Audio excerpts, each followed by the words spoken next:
Hey guys, my name is Alex Cote. I'm an outdoor DP since almost 10 years now.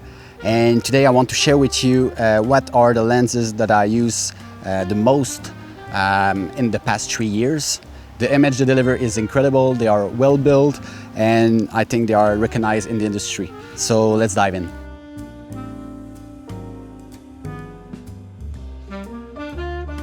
Those lenses are the Zeiss CP2. I got the super speed, the 35 and the 50, and I got the regular 21, and I got the 100mm as well. I choose those focal length because I really like to shoot on 50mm and wider, and sometimes at 100mm or more zoomed. So that's why I don't have anything in between 50 and 100. So you can see here I have two EF mount to Sony E mount lens adapter, but if I remove them, you'll see the actual size of those lenses. This is the 35 1.5. Those lenses are very, very well built. They are built like tank, all metal construction. They are pretty heavy, especially the 35 and the 100. The 50 is very lightweight, and the 21 is in between, I will say. They all have 14 aperture blade, which is incredible. It makes the bokeh very, very smooth and creamy, which I really like. They also provide pretty cold tones. I would say it's neutral, but a little bit on the cooler side, which I like. They all match pretty well as well. The flare on these lenses are very, very well controlled. It's probably one of the things I like the most about them. You don't have crazy flare all around your image. I know some people like it, but I don't.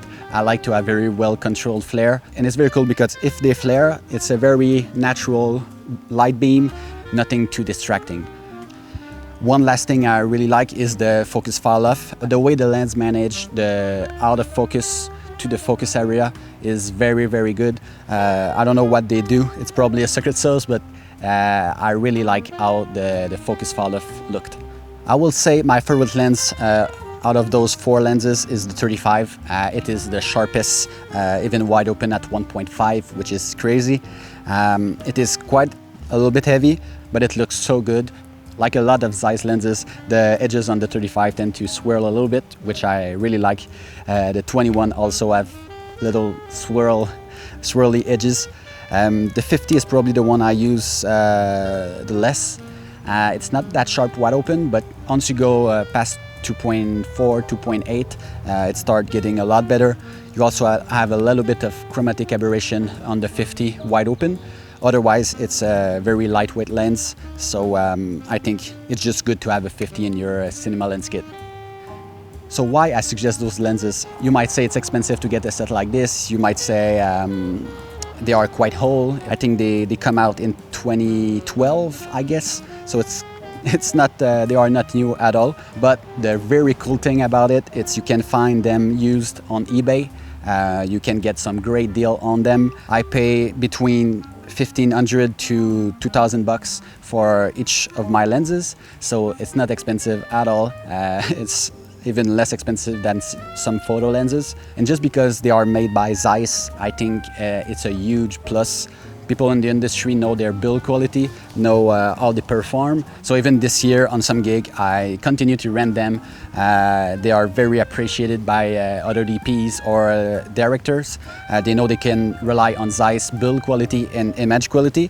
And that's one big plus. Like, I know you can buy DZO lenses for the same price, probably new. You can buy a lot of other lenses, but having the Zeiss build quality and the Zeiss name on your lens is a big plus. And I highly suggest you to go on eBay, try to build you a set. You'll see there's a bunch of them. There's also the regular version, which are not super speed. They are all T2.1, I think. The super speed are T1.5, which is cool. And just try them, like buy one first and go shoot with it. I'm sure you will love it. For sure they are big, but that's the thing you need to expect with cinema glass. So that's it guys, I hope you like these videos. Please subscribe, it helps a lot. And comment below if you still use those lenses. We'd love to hear about other DPs who use them. I think they are the most affordable yet high-end cinema glass on the market today. So thank you guys, and I'll see you in the next one.